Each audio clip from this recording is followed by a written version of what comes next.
pada wanita. Apa sih sistem reproduksi pada wanita itu? Jadi, sistem reproduksi pada wanita itu adalah sistem biologis yang terdiri dari organ dan jaringan yang digunakan untuk berkembang biak pada wanita. Sistem reproduksi pada wanita ini juga memiliki beberapa bagian. Yang pertama, kita akan membahas tentang genitalia.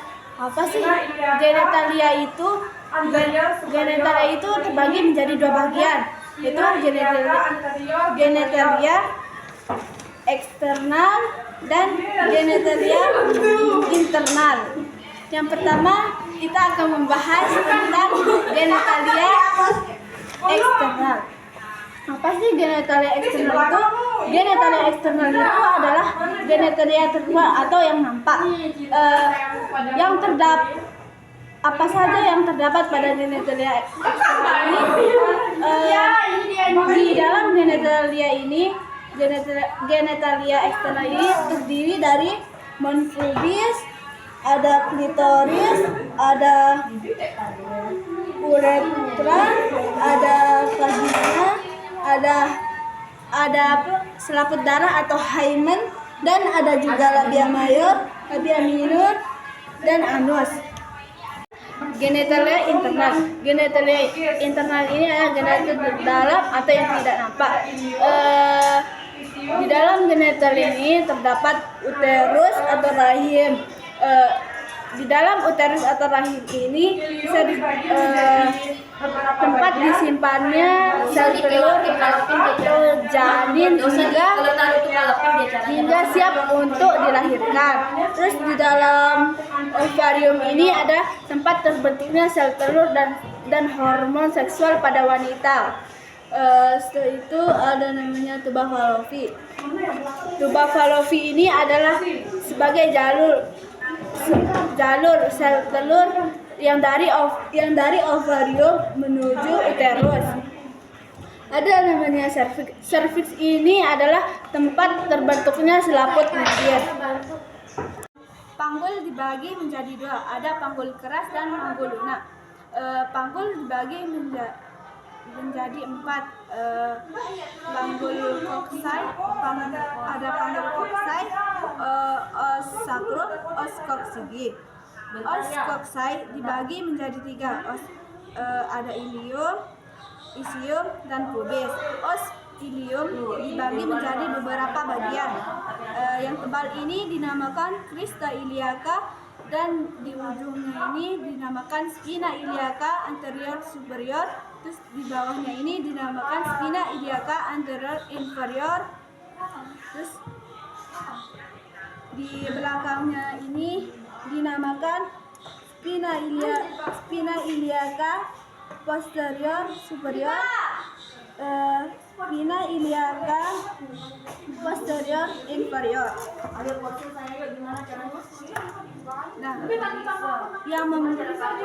yang membentuk lengkungan ini dinamakan incisura ischiadica mayor, spina ischiadica, incisura ischiadica minor. Yang membentuk seperti mangkuk ini dinamakan acetabulum. Terus yang ini dinamakan foramen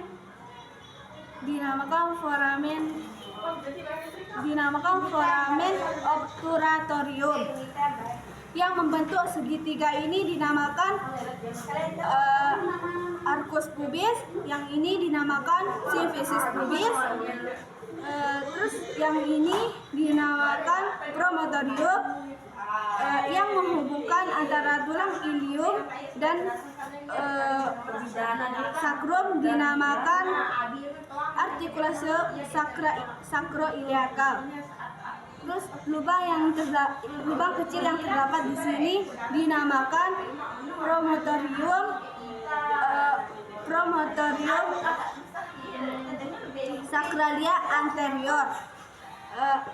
Di sini terdapat lajur atau linea terminalis yang memisahkan panggul besar dan panggul kecil. Jadi di sini kita akan membahas tentang ligamen. Di sini terdapat beberapa ligamen. Pertama adalah ligamen sakroiliaka. Posisinya di permukaan belakang sakrum ke tulang ilium. Selanjutnya ada ligamen sacropinosium.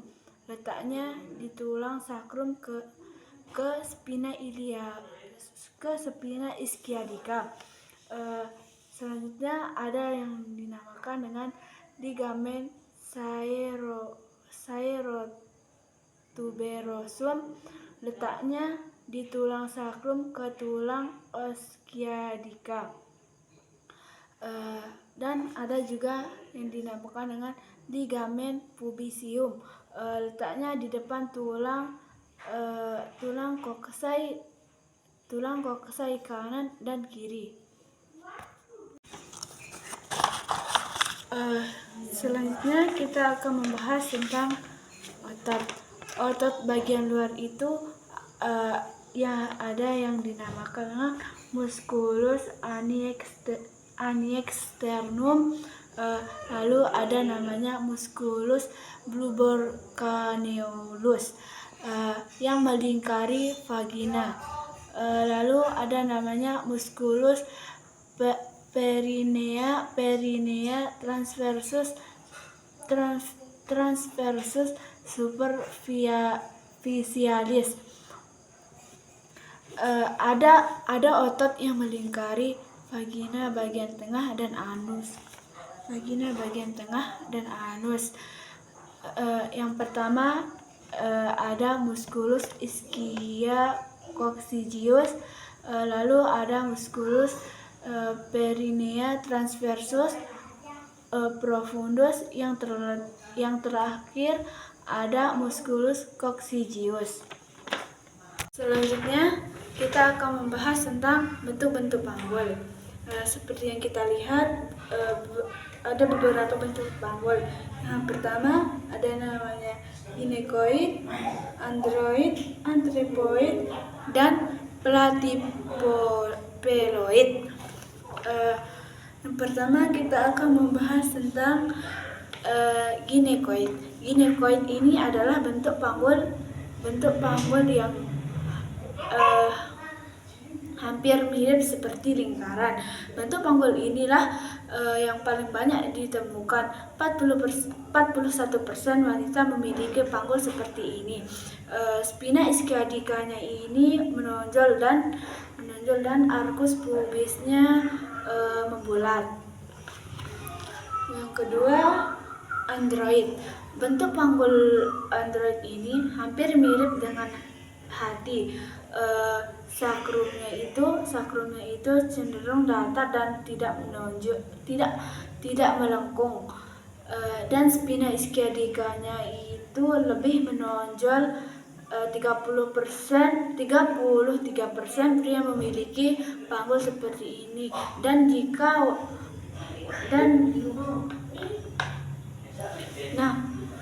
jika panggul seperti ini ditemukan pada wanita,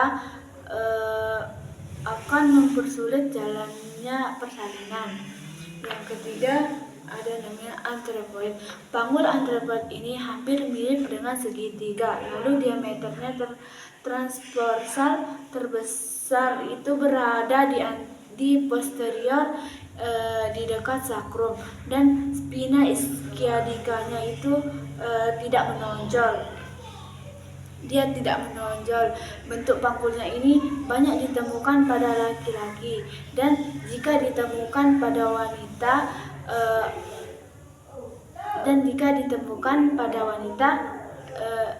cirinya wanita itu memiliki tubuh tinggi besar dan memiliki tungkai panjang. Setelah itu ada namanya platypeloid.